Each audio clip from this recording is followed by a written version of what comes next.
Ampiravoravoana ry avy nanao azontsika mifanaritra ankehitriny a miaino ny tenin'Andriamanitra mandray nofinay ny fampizarana ihany koa ifampiarezantsika. Ao aminareo izay olona voantso malalo amin'Andriamanitra ray sy voatahiry ho an'i Jesosy Kristy, ampitomboina ho anareo ny famindram-po sy ny fiadanana ary ny fitiavana. Amen. Talata 7 Mey 2024 imanjenantsika aloha hevitra manao hoe mampahery ny fanahy masina. Andeha ry havana idera sy ankalazan'Andriamanitra isika. Andriamanitro, tafatoetra ny foko, ny fanahiko ny hira sy ankalaza. Mifoaza riva alisy lokanga, ifo maraina koa aho, hideranao eny amin'ny fiaina maro ao Jehovah, ary ankalazanao eny amin'ny jetilisa. Fa lehibe mihoatra ny lanitra famindramponao, ary mipaka eny amin'ny rahona ny fahamarinanao. Misandratany ambony lanitra ianao Andriamanitro, ary ety ambony tany rehetra ny voninahitra. Amen.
Fiangonana tena lalana, faibuira milala lunana.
andeha hivavaka isika. Raha tompoandriamanitra io, Andriamanitra fanahy ianao, ary tsy misy tahaka anao, mahatsiaro sy mitsinjo anay ianao, ary eo aminay mandraikariva koa. Misaotra anao zay ny amin'ny famindramponao, no mifandaminanao ny fiainanay, fa afaka mivelona amin'ny finoana anao, ary hijorovavy nombenao koa. Dia miteranao zay Tompo mankalaza, zay manome voninahitra ny anaranao masina. Tompo, mahatsiaro teny zay, be ny fahadisoanay, koa mifona aminao. Mamela ny elokay, mamindrafo aminay. Fanahy masino, midira ty anatinay raha isiaino sy andra ny afatra tsara avy amofinainy zay. Mitenena Tompo, fa voninkenanao zay. Aminaran'i Jesosy Kristy mpamonjy anay. Amen. Ny ofinainao antsika amin'ity teny havana dia hitanao amin'ny epistila soratan'i Paoly ho an'ny Romanina. Romanina 9:9 ka hatramin'ny 7:10. Mivaky toy izao aminaran'i Jesosy. Fiainareo tsy eo amin'ny nofo fa ao amin'ny fanahy. Raha ny fanan'Andriamanitra mitoetra anatinareo. Fa raha misy kosa tsy manana ny fanahin'i Kristy dia tsy azy izy. Fa raha Kristy no mitoetra anatinareo, na dia maty ihany aza ny tena no ny ota, dia fiainana kosa ny fanahy no ny fahamarinana. Raha ny fanahin'izay nanangana an'i Jesosy tamin'ny maty no mitoetra ao anatinareo, dia izay nanangana an'i Kristy Jesosy tamin'ny maty no hamelona ny tenanareo mety maty amin'ny fanahiny izay mitoetra anatinareo. Ary amin'izany rahalahy, dia apitrosy isika, tsy amin'ny nofo anefa, fa ho vela araka ny nofo. Fa raha vela araka ny nofo ianareo, dia tsy maintsy maty. Fa raha ny fanahy no amonoanareo ny asan'ny tena, dia ho velona ianareo. Amen. Ray masino, manamasinanay amin'ny fahamarinana, ny teninao ny fahamarinana. Amen. Ravana malala ho aminao ny fiadanan'i Jesosy Kristy, ary hitombo mandrakarivo zany amin'ny fiainanao sy ny faranesanao ny mofinainy.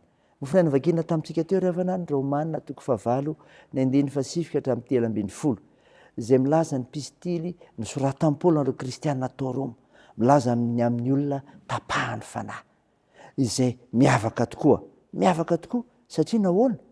Hitoeran'ny fanan'Andriamanitra, hitoeran'ny fanan'Andriamanitra.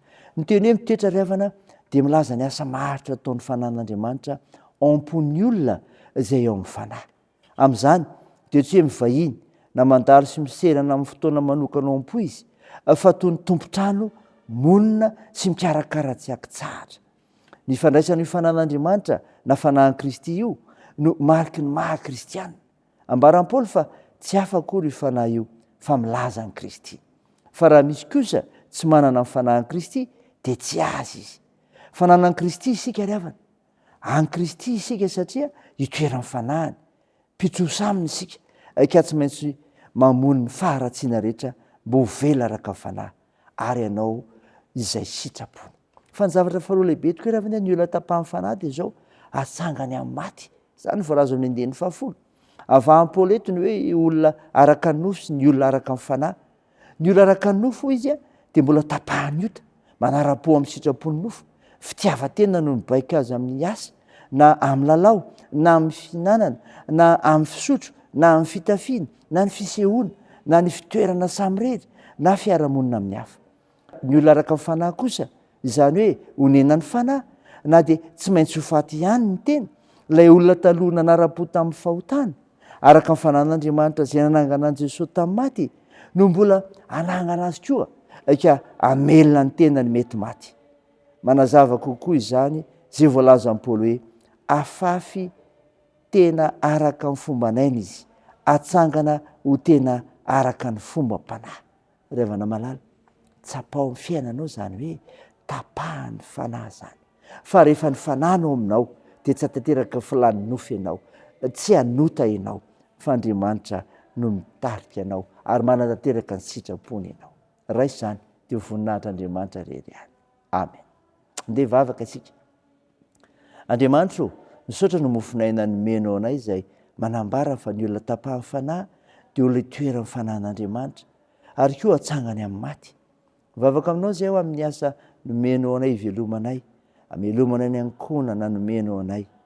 Omeo anay ny fanahinao masina hitoetra ty anatinay ka hanapaka anay amin'izay atao.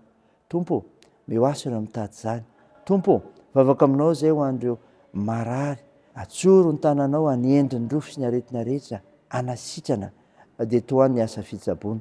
Atanjao ireo azony manjo, ampio ireo mareo sy zokiolona sy sahirana. Mitahi anay amin'ny hazakazaka ataonay, ka mampiareza anay amin'izay ataonay, na ny fikasana, tahio ny fianarana, fitaizana atao. Tompo, vonjeo ny firenenay, eny avoto izay aminaran'i Jesosy Kristy mpamonjy anay izay vavahanay, no angatahanay izany. Miaraka amin'ilay vavaka nampianarin'i Jesosy Kristy anay manao hoe: Ranay eo izay ny an-danitra, ho amasinina anie ny anaranao, ho tonga anie ny fanjakanao, atao anie ny sitraponao ety an-tany ho tahaka ny an-danitra. Omeo any anio izay anona sahaza ao anay, ary mamela ny helikay tahaka ny namelanay izay melika taminay, ary aza mitondra anay amin'ny fakapanahy, fa manafahanay amin'ny ratsy, fahanao ny fanjakana sy ny hery ary ny voninahitra marak'izay. Amen. Tanteraka aminao ny hitsodrano, tononona aminaran'i Jesosy Kristy ho hery ho anao. Ho aminareo ny fiadanana ary fitiavana mba amin'ny finoana avy amin'Andriamanitra ray sy Jesosy Kristy Tompo, ny fahasoavana ny ho aminareo izay rehetra tian'i Jesosy Kristy Tompontsika amin'ny fitiavana tsy mety levina. Amen. Teo an'Andriamanitra ery ihany ny voninahitra amin'ny anaran'ny Ray sy ny Zanaka ary ny Fanahy Masina. Amen.